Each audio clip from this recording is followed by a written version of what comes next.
Well, ladies and gentlemen, look who we have on the show, the composer of Baldur's Gate 3 and many more incredible projects over the years. Borislav, it is a pleasure and honor to have you, mate. How are you today?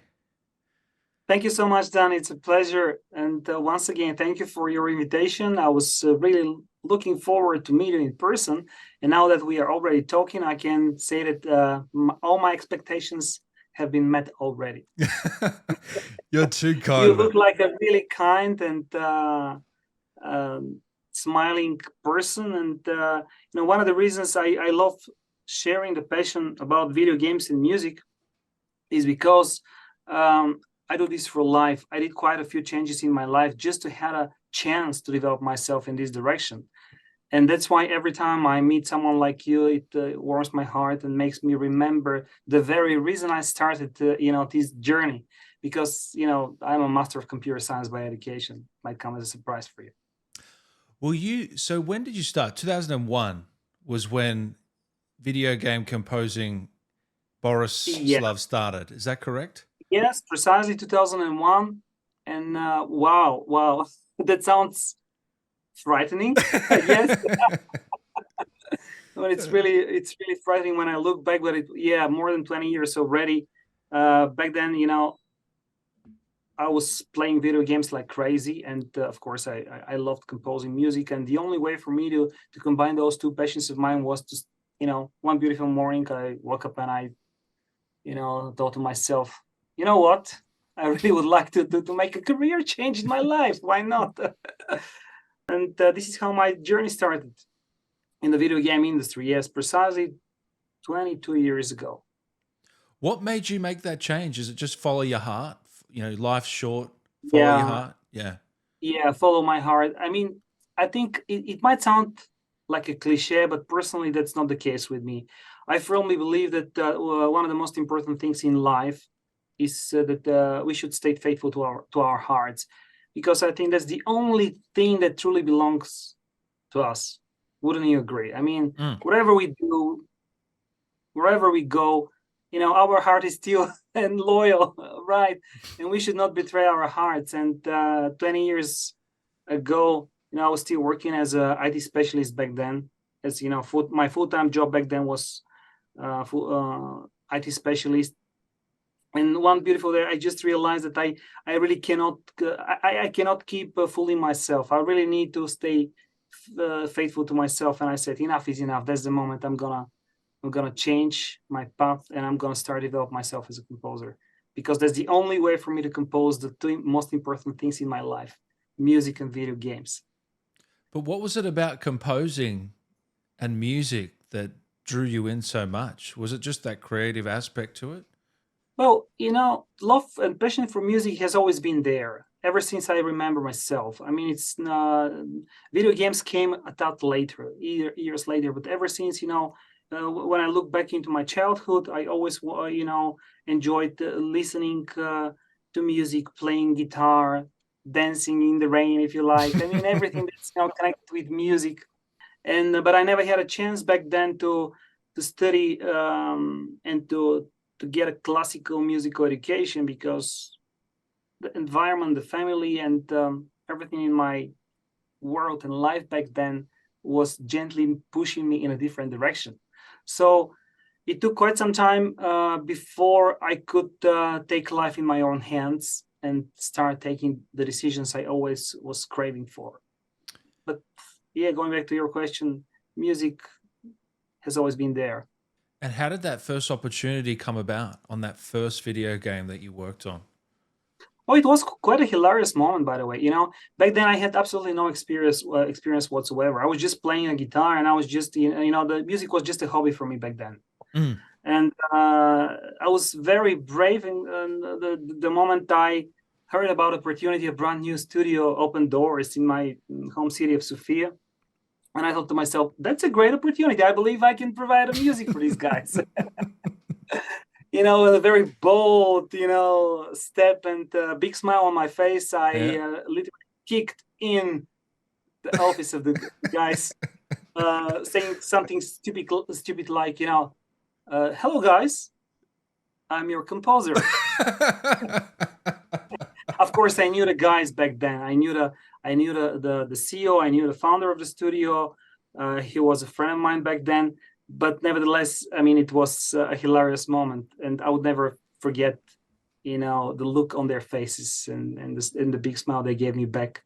But here I am, 22 years later, talking to you about music and video games, right? So it seems that I did something right after all. Just a few things along the way. Baldur's Gate 3 soundtrack, mate, it's an astounding achievement. You should be very proud, and everyone involved. It is incredible, this soundtrack. Take me back to the first piece of music you wrote for Baldur's Gate 3. Was it that theme? Because I believe I heard you say you were walking through the city of Ghent and that theme came to you, right? Just as you were walking and taking in the city? Yes, actually, I was very, very lucky because the very first piece of music that I composed for Baldur's Gate 3 was exactly Down by the River. Wow. The main song, and basically it did the ignition, the start of everything else. And it's a very rare thing to do, at least in my perspective.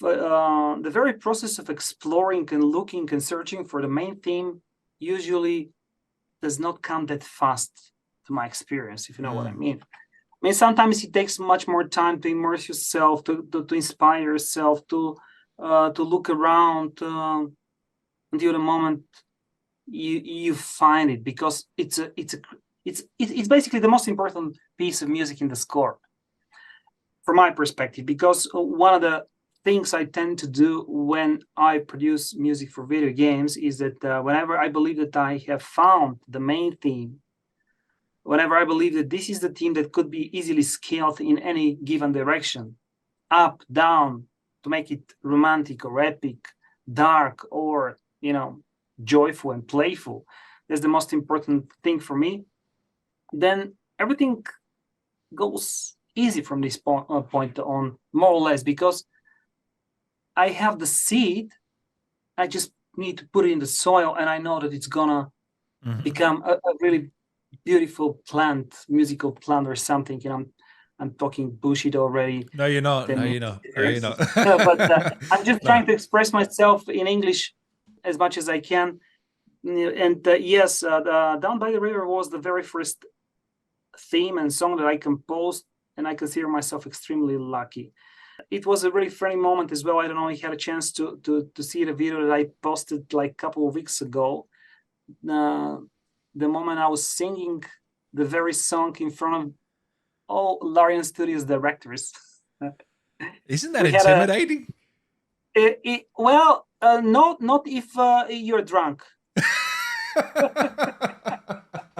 And I was kind of tipsy. I mean, it's too late to keep it secret, but when you were supposed to be making such an important presentation and talking about the music direction in Baldur's Gate 3, yeah, I must admit I visited the bar right before my turn. But please do tell me, it doesn't show, right? It doesn't look like this way. If you had a chance to watch it. Absolutely not. Thank God. You're so kind. Bless Absolutely your heart, not. No. Yeah, but it was a special moment. Yeah, and I think that it turned out to be one of the most exciting and most interesting moment in my entire career. Every time, once in a while, I go back, I look into the footage, I watch the footage, and I realize again how lucky I was. First to find the main theme, then to have found my place in such a beautiful theme like Larian Studios. It's a company like no one else out there. I can tell you this. What's your relationship like with Sven and the team? My relationship is like with everyone else. It feels like a family, man. I know it. I keep talking, like I'm using lots of cliche and stuff, but it's true. There is absolutely true. Yeah, there is absolutely no other way to put it. I'm very cautious when it comes to using corporate bullshit as a language style. But in this case, I can tell you, I can put my hand on my heart, and I can tell you that Larian Studios is just a family for me. It's my second family.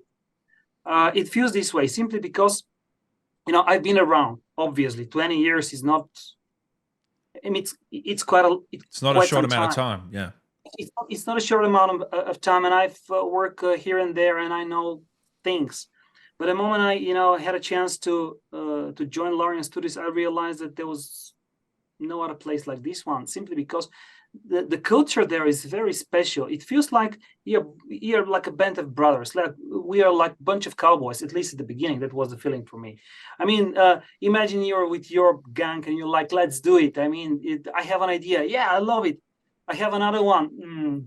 This sucks, man. But how about this one? So the collaboration, the very atmosphere, the way we share experience, share ideas, discuss, work, support one another, or argue if you like, feels like a band of brothers, like a family. And this is how I felt back then. And that's pretty much my relationship, not only with Sven, but with the entire team. Of course, now we are a way bigger company in comparison. I mean, we were like maybe 100, 150 people when I joined. 7 years already, I believe. At the beginning of 2016, I joined the company. But still, I'm very happy to let you know that we managed to keep the harmony and the culture in place. That's something very rare, and I think that's the most important thing. And once in a while, I allow myself to tell Sven, this is the most important thing. You want to keep the grounded roots of it, Yeah. There is a very special, very specific culture, if you like. Did you always feel a part of the family from the first time you started working with them? Oh yeah, absolutely, man. That was this is how I joined the company. My very first visit again. I went there just as a fan, I was even spending a couple of days with the team, talking with Sven, talking with the guys. And in a few days, just, in a very casual way, Sven offered me his hand and asked me, are you joining the company or what? And I said, yeah. Wow. There you go. Yeah, so right from the start, I felt at home. I felt at home. This is how it works at Larian. At least for me back then. I cannot speak on behalf of other colleagues, obviously, but this is how it worked for me, and that's why I feel so special working in Larian Studios.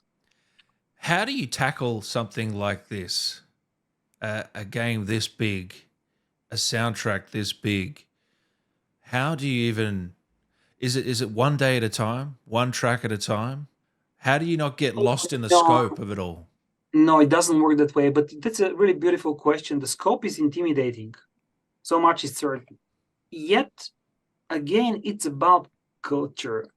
Even if you fall behind in some specific ways at time, you can always count on your, band of brothers, on your fellow colleagues. So if I need to, let's say, distance myself for a while so that I can immerse myself, so I can inspire, I can, retreat, if you like, in my music production studio in the mountains. I know that whenever I get back, I can always count on my fellow colleagues there to brief me in, to help me catch up and to quickly, fill up the gaps when it comes to scope, when it comes to new elements that needs to be taken into consideration when I produce the next chapters in the game. And that's why I always feel content. Always feel relaxed. There is no tension. There is no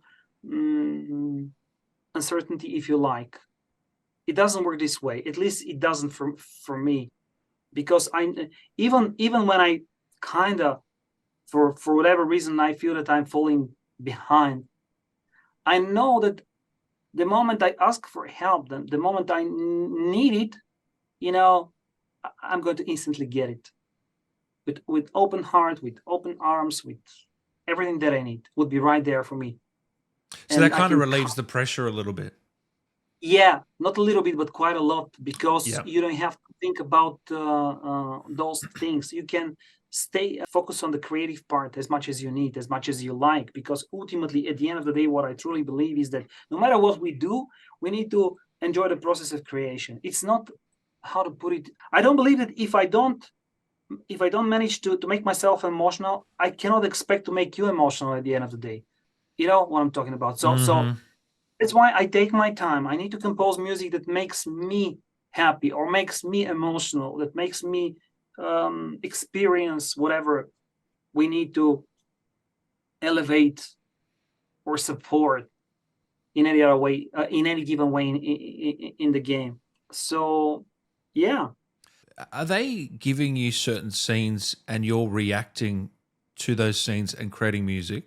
Or is it more of you're going off and finding your own inspirations and then the implementation of that music is put into certain scenes? You see what I'm saying? What's the Yeah, more common thing for a game like this? both actually. Right. Both, because sometimes it really depends on the phase of the production of the development cycle. Let me give you an example. For instance, one of the most challenging things in a game like this one is that at the beginning I had the luxury, to take the time to inspire myself, to do the concept discovery, to look for inspiration, for instrumentation, to get familiar with the narrative, to talk with my fellow directors, with to inspire myself by the art, by the story, and all those elements. So I have more time, so to say, right at the start. Mm-hmm. But at some and this is the moment, I try to be heavily driven by everything that I can absorb, everything that I take from all those elements. But with a scope like Baldur's Gate 3, there is always a moment when I need to start getting ahead of the waterfall, because music, one of the most challenging elements when it comes to music production for video games, especially in role-playing games with the scope of Baldur's Gate 3, is that the amount of music that needs to be produced is so huge that at some point, and at the same time that music comes, is one of the last elements in the production. Music implementation, sound implementation comes, very late in the process, at the end. And this is very challenging things, because from one side you need to get inspired and driven by the game, but from the other, your deliverables are part of the, really. Yeah, that's what I mean. It's Yeah. How do you balance And that? this is the moment when one of the biggest challenges is to find a way to get ahead of the waterfall. I don't know if you're familiar with the term waterfall. Waterfall is a term, project management term.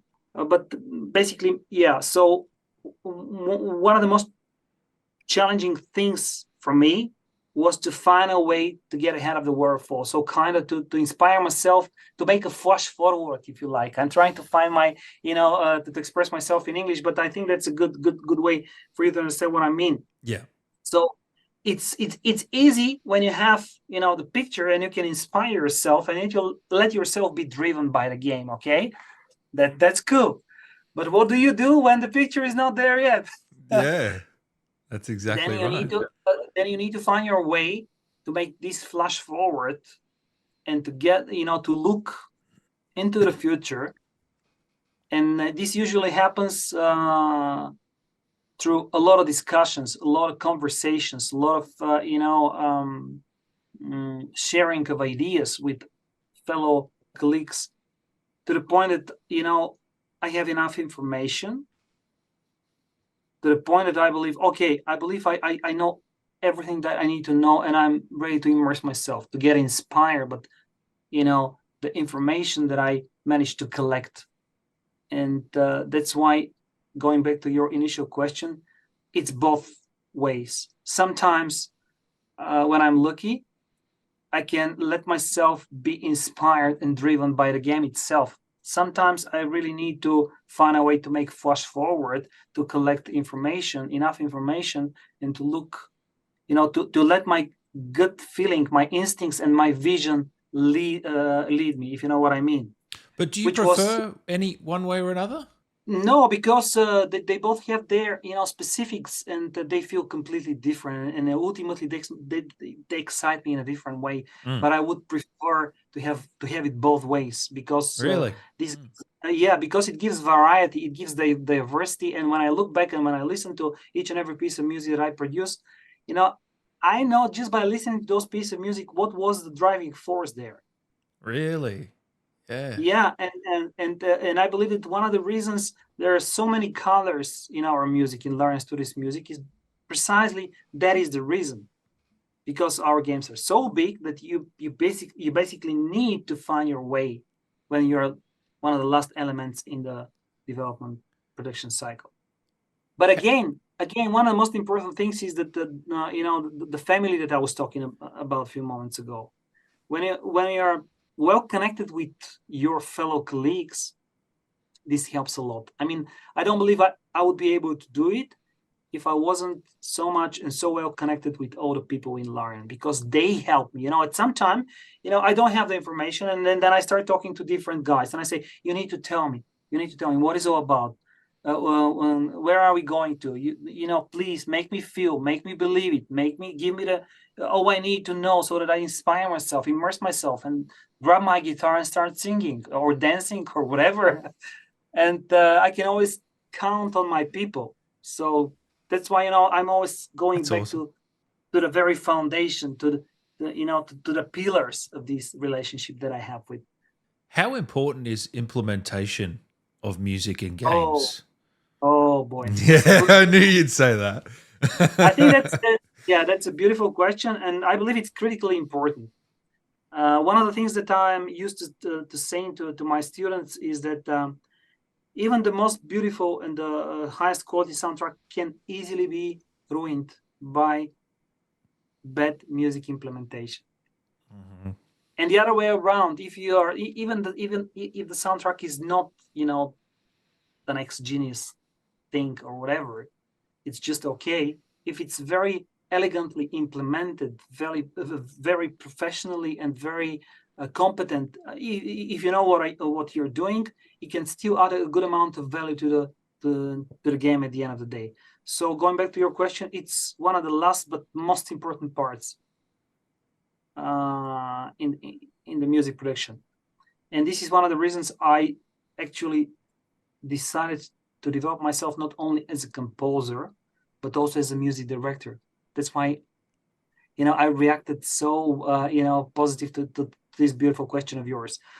Because, back then when I was starting my career as a composer, very early in my early days, I realized that if I don't want to be constantly unhappy, miserable about the way music is being implemented, I realized that I need to start developing myself not only as a composer and music producer, but also as a director who is competent in the music implementation itself.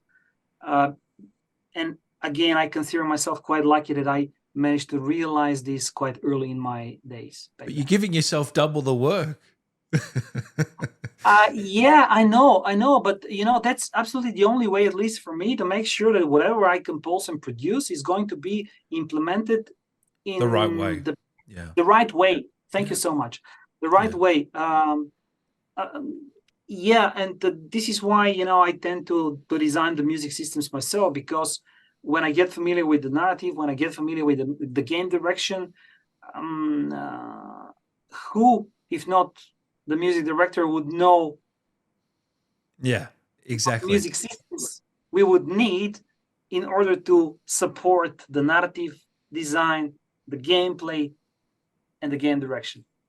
I was just speaking with the actor from Alfira, Rebecca, and that song "Weeping Dawn." Not that she sings in the final version, but I heard you say it was a happy accident. That song. Yeah, that's correct. That's correct. That's one of those moments, and again, a direct result of these special relationships that we have in Larian. It was a very funny moment because one day one of the writers got in touch with me. I believe Rachel Quirk is her name, and I believe that back then she was a junior writer. I might be mistaken. Apologies to if that is the case. Please, Rachel, don't kill me. But I believe that she was junior back then, and she dropped me a message of a Slack telling me something like, Bobby, can you please compose a very special song for this character? And How do you react to that? Because that's not something you get often, right? well, I was positive because again, you can directly get in touch with each and anyone in the company. It's, that's not, there are no walls. There are no, It's open communication. Yeah. It's an open communication. Thank you for helping me out. So it's something completely normal that each and anyone there, regardless of the position, the job, the title, can get in touch with anyone else. And the very fact that someone else is asking me for a special piece of music made me believe back then, because I was totally running crazy back then. And I don't know why, but she gave me the impression that it was an extremely important character. And that we were running out of time. I don't know why. Maybe it was not me, but I believe it was just me. Yeah. And like running crazy, I was like, okay, I need to do something about it, because in a matter of days there was a live orchestra recording session planned, and maybe that was one of the reasons that I was so nervous and so running crazy back then. But I thought that I was supposed to include this song in the upcoming live orchestra recording session. So I sit down, grab my guitar, perform the very first version of the song myself, recorded it with my voice, and I recorded it with live orchestra a few days later. Only to realize in a week time that this character had only 10 lines of dialogue in the entire game. And I even remember talking with one of my friends, a dear producer, dear friend of mine, Alec, was telling me, Bobby, you do realize this character is not exactly one of the main origin ones in the game. But you see, again, I mean, as a result, people loved the character so much that I remember there were petitions, running around, asking Larian, please make Alfira, make more. I mean, we need her. Even to this day, I keep reading comments like this one. We want more. We want more. Please make Alfira romanceable. Please make Alfira, recruitable. Please, involve more content. her story, with a lot more content. And that's, of course, not the only instance when we, there are many more. And but again, result of this unique culture of ours. Of course, this doesn't mean that it might sound that we are acting in a very chaotic way, but that's not the case. We are very well organized. We are, we have everything organized in a perfect order and everything. But at the same time, we never neglect a beautiful idea. We never say no without exploring the idea, no matter who is giving the idea. If you have a beautiful idea, you can go directly to talk to Sven. He's always going to find time to listen to your idea and to give it a thought and to give you a feedback. And if the team believes that this is a good idea, no matter how crazy it is, almost no matter how crazy it is, or at what stage of the development cycle it's being presented to the team, we are always going to give it a shot, give it a thought, discuss, and eventually kick it into motion, kick it into the development cycle. So we are having it, both ways. Again, we are very structured, very organized, very, focused on what we are aiming to achieve and where we want to go on one side. But at the same time, we never say no to the beautiful and interesting and brave, courageous idea. And this is one of the reasons I believe that our games are so colorful and so full of surprises, if you like. Simply because it doesn't really matter for us if 1 or 1 million people are going to experience this particular idea that we managed to. You'll still put 110% in, yeah, because we love it, because we believe in this idea. And Alfira is a really good example. Back then, everybody realized that that was a side quest that could be easily skipped or ignored or anything. But the cinematic team truly embraced the idea about having a beautiful song implemented. And whenever they heard the song, they loved it so much. I'm talking about my friends in the cinematic department, that they said, we're going to give it a full-blown cutscene. Why not? I mean, it's a beautiful thing. Doesn't really matter how many people are going to experience this one. The very fact that we find it very exciting, emotional, and genuine, it's absolutely enough. 1 or 1 million doesn't really matter. Is that touching for you to see that they did that? They turned it into a cinematic? Oh yeah, Yeah. absolutely. I mean, that this is so touching and yeah, and motivating, if you like, because Really? you do realize that you should not be afraid to be creative, to give ideas, to pursue whatever you believe in. You understand what I'm saying, right? Because ultimately, again and again and again, I can keep repeating myself, is that if we really want the people to enjoy our games, we need to enjoy the process of creation. There's no other way for me, because we cannot fool the people. This is how I feel. I'm a gamer myself. I'm playing games like crazy every single free minute that I have in my life. And I can tell you always, whenever the developers enjoyed the process of creation or not so much. And that's why I always strive in my work, to be fully committed. I don't want to be involved. I want to be committed, because I know that that's the only way to make the people feel and experience the emotions and achieve the goals we're So you're aiming for. playing Baldur's Gate at the moment, or what else are you playing? At the moment, no, but I finished it recently. Again and again. Once in a while, I fire up the game. What am I playing at the moment? Oh, at the moment I'm playing Arcanum.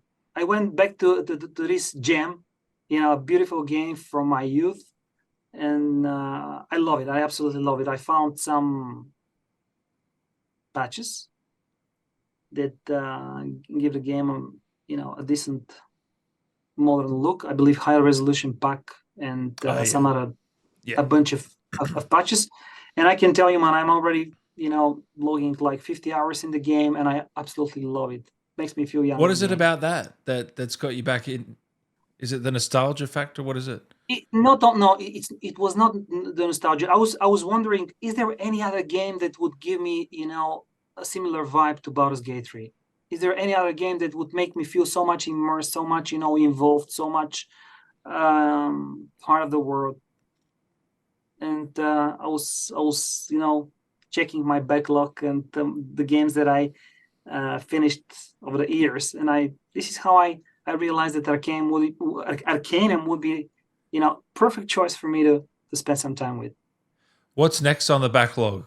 After, have you got Oh anything you're eyeing man, off? yeah, I believe next in line, because I tend to play one fantasy, one sci-fi, one I rarely play few times few titles in a row in the same genre. Yeah. So if I play fantasy game at the moment, most You want to mix it up? Yeah. 100%. yeah, most probably the next one's gonna be sci-fi or something else, and the very next one in my to play list is Cyberpunk. Cyberpunk 2077. No, the expansion, because I played already the main. Liberty, Phantom Liberty. Yeah. Yes, precisely. Yeah. Yes, so this one is gonna be next in line for me. That's a great soundtrack. Cyberpunk. Oh yeah. Yeah. Yeah. Great game, great soundtrack. Yeah. I love it. Yeah, I love that sort of cyberpunky sci-fi world. Yeah. So you got to tell me about, this is a fan favorite, Raphael's Song. You knew I was going to bring it up. I mean, this is courageous. This isn't something you see very often in gaming. How did it come about? And by God, did you pull it off? It is so cool. Such a great piece of music. Andrew's fantastic. Talk to us about it. Thank you so much on behalf of the entire team, man, first of all. And again, it was a result of the typical Larian Studios working process. The idea for Raphael having his own song performed by the actor, Andrew, came from Sven Vincke himself. Wow. There you go. Yeah. There you go. So basically, when I heard the idea, I was literally running crazy, and I was so excited. I couldn't believe it. And as a music director, my responsibility was that I was not only supposed to set the style, of course. And my responsibilities were I had to set the style, I had to produce the song, and of course, last but critically important part was to find the best place to implement the song. So I had the idea, and the moment the lyrics from our amazing writers landed on my desk was the moment I said, okay, let's go crazy. Wow. Yeah, and the funny thing is that I tend to sing each and every song that I compose first. That's why I can sing each and every song in the game, because this is how I compose the songs. It's easy for me just to perform the song so I can hear it. Hear it, yeah. I really need to feel it, not only hear it, but I need to feel it, how it feels, and maybe how you release the initial version of the song with me singing. You're gonna love it. I even just give it you. to me, all right? I just want to hear it. Yeah. No. I believe I'm gonna publish it because the people are gonna love this. It was a really special moment for me. The moment I sent the demo version to the team and to Sven himself. What did they say? They loved it. They loved it. It was so crazy that they loved it. It is one of those moments that you realize, you talk to yourself, man, this is crazy. Okay, I know it's crazy. That this could easily be hated, right? Not only love. Well, yes, but you still want to do it. Well, yeah. I believe it's cool. I mean, if the team wants to back me up, yeah, I'm crazy enough. Let's do it. and the moment the team said, Bobby, we absolutely love it, including Sven himself, there was no other, way for me option for me, but to go for and the last, but maybe one of the most courageous things was to implement it as an introduction to the fight itself, because there were a couple of other ideas, but I believe that would be the right place. That would be the right place. That was the climax, the climax and the final encounter with our beloved Raphael. It's without a doubt one of my most favorite characters in the game. Oh, charismatic, isn't he? To the one and only Andrew Wincott. This guy is a genius. I just can't wait to meet this guy in person and to shake his hand. You've never met him? We never met. I directed the recordings, but I did the recordings, over internet. It was a video call. Wow. And so basically, I had to connect with the studio remotely. Still, he did such an amazing job. Just the first meeting of ours, he instantly, took each and every idea that I had in the back of my mind. And it was such a joy to work with the guy, even remotely. Let alone that the fact that I'm absolutely in love with Raphael himself. This is such a brilliant character. And I don't think that any other character would be able to deliver, the same experience. Again, I might sound rough at the edges and politically incorrect all the time, but I truly believe that Andrew Wincott was the best choice. And thank God he was the one to take care of it. When I interviewed him, a lot of people mentioned they thought it was similar, in the same vein, to Mufasa in Lion King. Was that at all an inspiration? No, but when I think about it, there might be something there, but and I never occurred to my mind. Interesting. Before. Yeah. No, I didn't think of it either. But a lot of people, when I talked about that, they mentioned that this sort of Disney villain type of, Yeah, I think that this inspiration came from Andrew. I mean, not in a direct way, not in an intentional way. But every time I was listening to a dialogue in the game, delivered and recorded by Andrew, I couldn't just stop and start smiling myself. I mean, it was so enjoyable, so fun. Of course, huge part thanks to the narrative, our writers. Incredible. I mean, our brilliant writers. did such an amazing style. I mean, that kind of has the Shakespeare vibe at one hand, and on the other, so playful and bold and witty and arrogant, and all those colors mixed in a perfect blend, and at the end delivered by the brilliant Andrew Wincott. I mean, all the stars aligned were there. And you're forgetting yourself in this whole thing. What I was actually wanted to say is that when you have all the stars aligned, it's easy to get inspired. I don't think that it was a big deal for me to, stand right to those giants right next to me and to get inspired, let alone the fact that my entire music production team was so very inspired. And I remember sitting with my long-term colleague and friend Victor, and we were smiling and talking, and he said, man, you really need to sing this yourself. And I said, of course I'm going to do this. Who else is going to sing this to present it to the team? But yeah, and again, a typical part of the Larian working process. You should not be afraid to be creative, even when the craziest idea comes to your mind. Just give it a shot. Doesn't necessarily mean that it's going to be kicked into production, but you should not be afraid, because there's always people that are willing to hear you, that are willing to discuss it, that are willing to give you feedback, and eventually stand by your side to achieve it.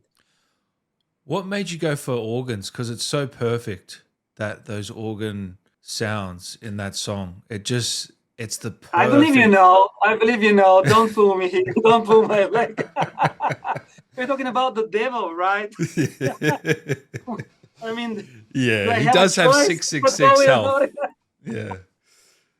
Well, it's kind of a cliche, but one of those that it's expected, right? I mean, you can never go wrong. I mean, to portray the devil with an organ, right? And no, truth be told, the theme had already been composed. I mean, Raphael theme. The Raphael theme was composed right from the beginning of Act 1. What we needed to do is just to develop, the theme needed to evolve in Act 3. Evolve the theme, yeah. Evolve the theme, but the theme was already there, including the organ part, I mean. So it was not something new that we introduced with the song. Yeah, when you first meet him, you can hear it in the background softly, that the organ. Yeah. Every Sets time, Raphael makes an appearance in the game. Maybe not every time, but on those key moments, key story moments, the theme is there right from the start of the game, and the organ has always been there as well. So over the period of working on this game, was there ever a point where you nearly gave up, or nearly thought this is too much, or you burnt out, or anything like that? Was there ever a moment like that? This is an absolutely amazing question. The thing is, I cannot give up. And let me try to explain. I love that. Because I have this internal, I feel I'm going to die, literally, if I give up. Yeah. I don't know how to put it in English to express myself. I hope you understand what I'm trying to say, but it's one of those things that no matter how hard it is, you know that you won't be able to look yourself in the mirror. You won't be able to keep going. You won't be able to, I'll die first emotionally, then physically. And this is how I feel. And that's why I'm not involved in the projects that I work. I'm committed to the projects I work with. Mm. And this is how it works with me. That's why Baldur's Gate 3 and Divinity Original Sin 2 before that were both very personal projects. This is something that I experience with all my heart, with all my mind and body, and I cannot give up. I cannot. Again, it sounds like a stupid cliche, but I'm really trying to find the best way to explain. I understand, mate. It's not in your DNA to give up. You push through adversity. Yeah, because I know that again, I won't be able to move on if I give up. Yeah. This means that to give up for me means that, I'm going to betray my heart. I'm going to betray myself. And how am I supposed, to believe myself, to believe my vision, to believe that I can achieve whatever I want to achieve in the next project if I gave up in this one? This is how it feels. And it doesn't really matter the scope. I can tell you that one of the first scopes that I responsible for many years ago, Crisis 2, the moment I finished working on Crisis 2, the first thought that occurred to my mind was, I would never, ever be able, to produce such amount of music and on such a level and scope. And here we are, 20 years or 15 years later, Baldur's Gate 3, like 100 times bigger, deeper. Again, forgive the political incorrectness. I'm not trying to compare the games. I'm talking about the scope, talking purely from a scope perspective, because Crisis 2 soundtrack was like a couple of hours. Like Baldur's Gate 3 soundtrack is 17 hours, 17. My goodness, that's crazy. Yeah. So here is the challenge. Yeah. So again, I just really needed to clarify this, to make it crystal clear that I'm not trying to compare apples and oranges and stuff like this, but I'm talking about scope. So at the time you thought, you're never going to be able to. Yeah, the scope back then looked so huge, enormous to me that, I thought I would never be able to do something like this again. And here I am. I had just finished Baldur's Gate 3, which is like 10, 15 times bigger in scope again. Do you think we'll ever see that full soundtrack released for Baldur's Gate 3? Is that possible? I would love to, but it's not that simple. Everything is possible in life. The thing is that it's not that simple. There are to release a piece of music from the soundtrack, it needs to be mixed and mastered for a standalone listening experience. From one hand, from another, there are, like, if I'm not mistaken, around 500 pieces in the game. So now you do the math. So you need 20 albums. But not each and every piece is suitable for standalone experience. That's the thing. Right. First, and last but not least, the amount, the gigabytes, the time. I mean, there are so many factors. So that's why I would love to, and I hear my fellow gamers when they're keep asking me, please release this piece of music, release that piece of music. But if I release, if I address one of those requests, I cannot betray the rest of the people. I need to either address them all on or not at all. You know what I'm talking about? Yeah. And it's not that simple. But the answer to your question is I would love to. And what I intend to do is here is news, especially for you, Dan. Thank you. Appreciate it. I intend to release more parts. Oh, beautiful. In the future. Yeah. I cannot promise any specific pieces, and sadly, I don't think it's the right way to try to address every request, because you cannot physically. It's not realistic for me to respond to each and every one of my fellow gamers out there. But I promise that that's not going to be the last part, the first and the last. So part. for the next part, are you personally handcrafting the album yourself? Yeah. I mean, usually what I need to do is sit down to make a selection from in-game music. Then I need to remix those. Then they need to be remastered professionally and prepared for a standalone listening experience. So basically, this is the process. This is how it works. I cannot just, and upload and post them in Spotify. It doesn't work that way. And this is why, of course, I need to find the time, to find the resources and all. Answer is yes, I would love to, but it's not that simple. It's possible. It's just not that simple. Yeah. No, thank you for clearing that up. I know a lot of people are looking for it. I've got a few fan questions here that I'd love to get to. Here's the first question. I'd love to know whose stories did you have in mind when you wrote "I Want to Live"? It's practically perfect that it cuts in at the moment when Astarion starts carving his new birth year on the gravestone. That's got to be one of my favorite moments in the game. Heartbreakingly beautiful. Makes me very happy. Again, a really beautiful question, and makes me very, very happy because I Want to Live is one of the pieces that are very close to my heart. And let me tell you a story. Please. I told this story somewhere else, but maybe maybe your audience and our fellow gamers will be able to hear it from your channel for the first time. So back then, when I was one beautiful day, I was talking to one of our writers, the lead writer, Sarah Bayless. We were talking about life, universe, and everything else. And, I was talking about lyrics in a song that I really needed to compose for the game, because I came up with this idea that usually in movies and in games, you have main theme, or no, you have main theme, and then you have themes of different characters, important main characters in the movies or in games.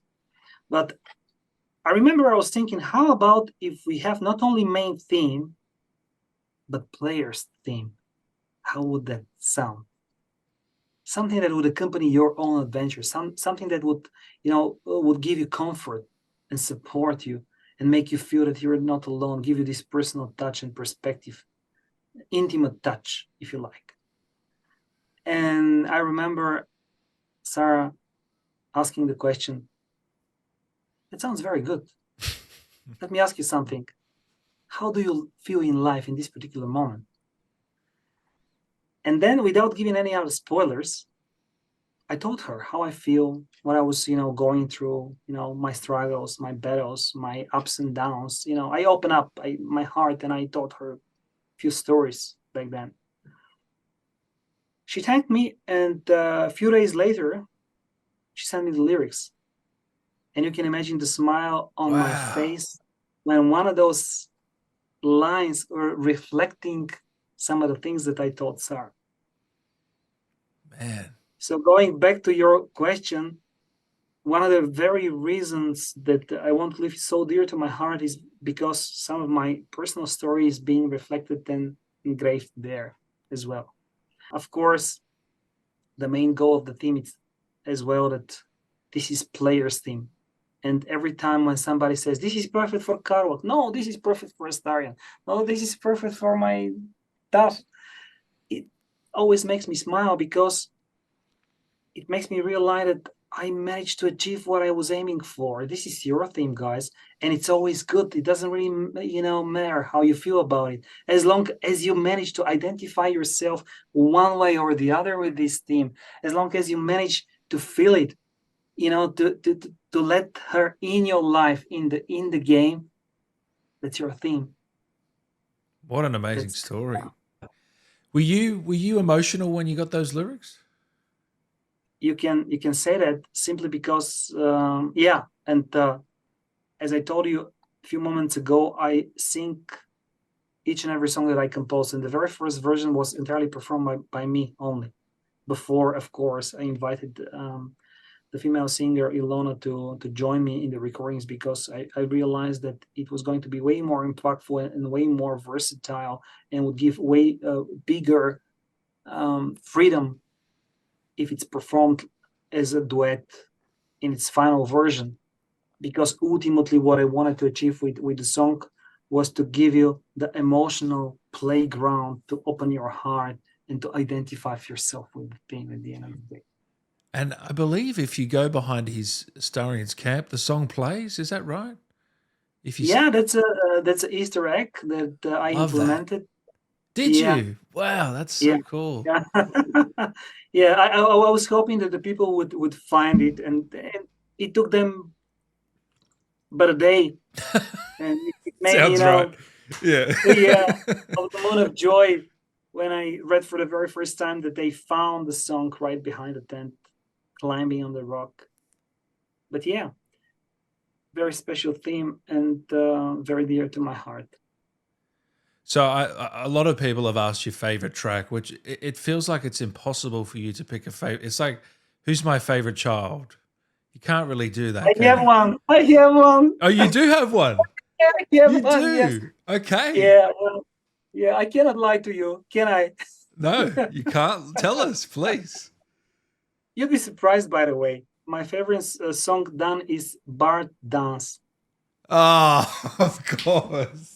Oh, And I have a yeah, damn. yeah. No, it was a hard one. You know, I give you that it was not an obvious one, definitely.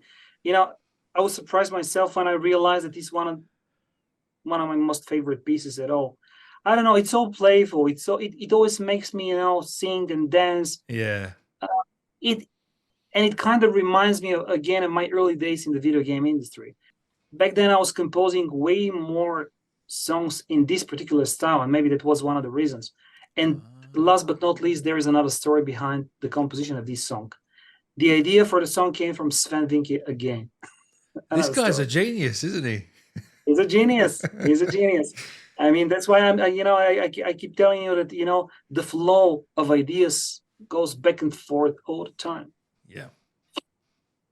It's symbiotic relationship. It's a very symbiotic. The synergy is totally there. Mm.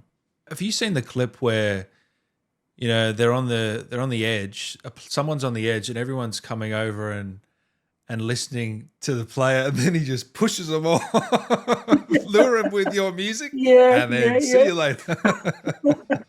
Yeah, and I can tell you another music story. I was working, in the studio when Sven dropped me a message. Guess how am I robbing the bank at the moment? And I was like, well, and as you can guess already, Yeah. he was making, a live performance in the middle of the bank in the Trésor, and everybody was tossing coins. And because the people are crazy, are of course rich and they have money. That was a really beautiful and very smart and sleek way to to earn money. Just make a concert in the back in the very back of the city. So this is one of those moments which makes me realize why I love our games so much, because the way we develop the games, they give endless opportunities. They're such a beautiful sandbox for your own ideas and creativity, if you like. It would never, ever occur to me to go and make a concert in the bank, for Christ's sake. Mm. But somebody did, and as a result, they earned money. Or the guy who lured each and everyone to the edge just by playing a beautiful song in a most brutal way. That's your Decided fault. to kill them That's all. I mean, it's Yeah. aggressive. It's hilarious. It is. It's So fantastic. yeah, It's absolutely the player's fantastic. agency, the systemic way we love to approach our games, narrative, gameplay, music, everything, absolutely everything. What was your And reaction when you saw the reviews come out and they were 10 out of 10s across the board? How did that make you feel? I was stunned. Yeah. I was stunned because we were very exhausted at the end. I can tell you that it was quite a run at the end. I personally had the gut feeling that it was going to be a brilliant game because I loved it already. And when you enjoy the game, you know that it's going to be a brilliant game. But I lived and I've been around quite a bit to know that that's not enough. I mean, even if you deliver a absolutely brilliant video game, that's not enough in the modern world to be successful and to get such perfect scores like this one. And Arcanum is a really good example when we're talking about brilliant video games. To this day, I keep, being, every time I think about Arcanum, it makes me sad that a game like this one never got a sequel, for instance. Mm-hmm. Or Arx Fatalis is another name that comes to mind. It's another beautiful and less known role-playing game.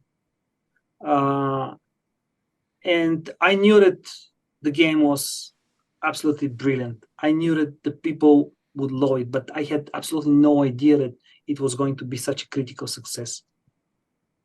And yeah, I was stunned. I did not expect it. I was really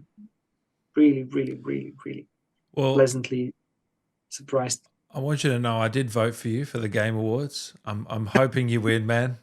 I'm pulling for you. But even if you don't win, you're still a winner, man. You're still a winner either way, you know. Thank you so much. Thank you. Now would be the right time to let you know that if I'm to choose, I would always go for the love of the people, man. This is why I'm here. I wouldn't be talking to you now if that was not the case.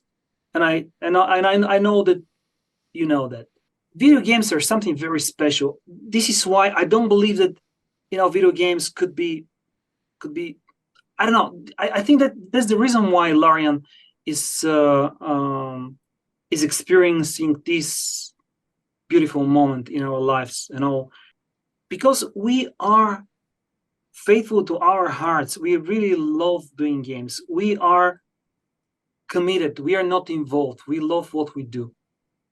And I think that that's the only right way when it comes to not only games, but entertainment, if you like. There might be people there who are able to entertain you without letting the emotion strike them as a lightning. But we are certainly not some of those people, is what I'm trying to say. And certainly not me. The moment I start enjoying the process of creation, the moment I start believing, the moment I stop caring about my people and my audience, that would be the end of me.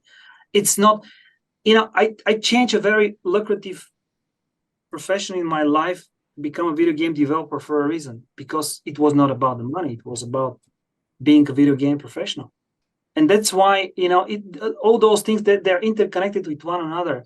With your previous question, would you give up? Have you ever thought about no, and no, because that would be the end. Are you excited for the future with Larian and the future in terms of your work and what you're going to do next? I know you can't reveal anything, but are you excited for what's next? I'm thrilled, man. Yeah. Yeah, I am. Sadly, there is nothing else I can tell you. No, now. I know. But I can tell you, yeah, I'm thrilled, I'm excited, I'm happy, and I just can't wait. Do you think Borislav from 20 years ago could have taken on this mammoth effort for Baldur's Gate 3? How would you have gone 20 years ago? If somebody told me that something like this would happen, I wouldn't believe it. I would think it would be crazy. Yeah, I wouldn't believe it. And but same goes for many events in my life. And ultimately, if you are faithful to your heart, if you are consistent, if you keep going with a pinch of luck, you eventually find yourself there. I mean, again, sounds a bit, but this is what I believe, and my life kind of proves it for me. Because again, 22 years ago, I was an IT specialist, and now I have my people, I have my community, I have my video games, I have you. What else? What I want from life. Oh, man. And you've got a concert coming next year, right? Yeah, that was, a year ago, if somebody told me that something like this would happen, I would still not believe it. I mean, but it's again you. It's not about me. It's about this energy which goes, and energy and emotion that goes back and forth. It's all about this. I wouldn't believe it, but again, yeah, I mean, it's surreal. It's absolutely surreal.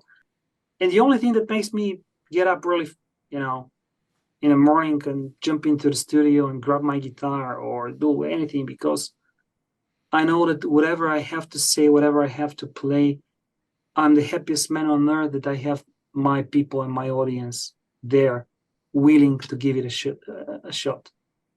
I mean, this is very special. I was joking with our head of legal department, Anthony, that after the concert in London, I can retire. I have it all. Please don't. Please don't. My no company, retiring. you know, the company that I love, the people that I love, the audience that I love, the music that I, each and every drop of blood and sweat was totally worth it. I believe I'm a lucky person. You're not allowed to retire, mate.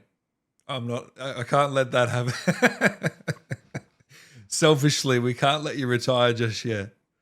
I hope that there's still. Uh, I would quote, "I want to live. There's more to do, and I still want to live."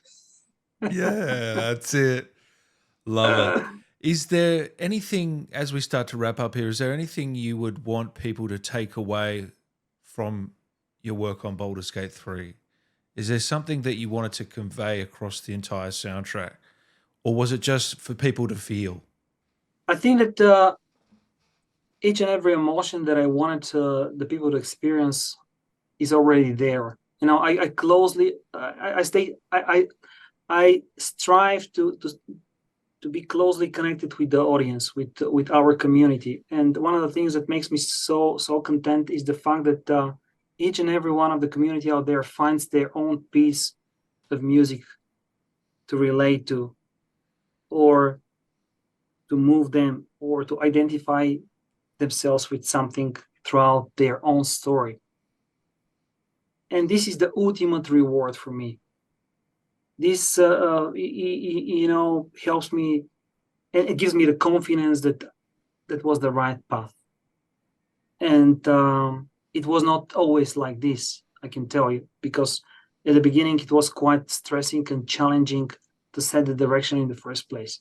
Because to be third number 3 in the series, in such a legendary series, that was one of, if not the biggest challenge in my life and in my career.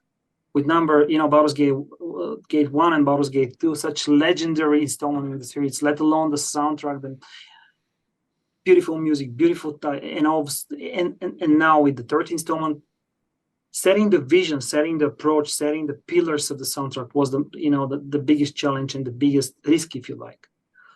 And going back to your question, when I look back, I'm grateful and happy that I placed my bet on the emotions in the soundtrack. I wanted to evoke as much colors of emotions as possible in the game, because I was thinking there's no such a thing like universally good piece of music. I'm just, again, trying to find myself to express myself in English, but no, that's fine. Some fellow colleagues try, to find the golden grail, the ultimate composition, the ultimate style that's going to move and have a equal impact to each and everyone out there. I don't believe in something like this. I would rather go with something, with a little bit different approach, which is compose a big palette of musical compositions with different emotional colors in a way that the people can find their piece of music, identify themselves with this particular piece, and let rest of the soundtrack accompany them throughout the story. And this is why I think that the soundtrack, in a way, was well accepted at the end, because the people managed to find their own piece, their own emotion. Well said. It's been a pleasure to chat with you, Borislav. I tell you what, this is a real honor for me. Thank you for giving up some time. Thank you, man. Thank you, Dan. Thank you for having me. Take care and keep the passion alive. This is all I can say at the end. Is there anything you want to say to the fans quickly that have tuned in today? I would like to say thank you from the bottom of my heart. Thank you, guys. I mean, it's all about you. Nothing else. I mean, it's all about you. Thank you. Please stay with us. Beautiful. And would you ever consider touring or anything across the world? Why not? I would love to, but I'm a weak link, my friend. I would not have the stamina for a complete tour. Maybe a special appearance once in a while, but as a young boy, I was one of the dreams that I was having back then was to sing in a rock and roll band, but not anymore. I'm a really old dog now.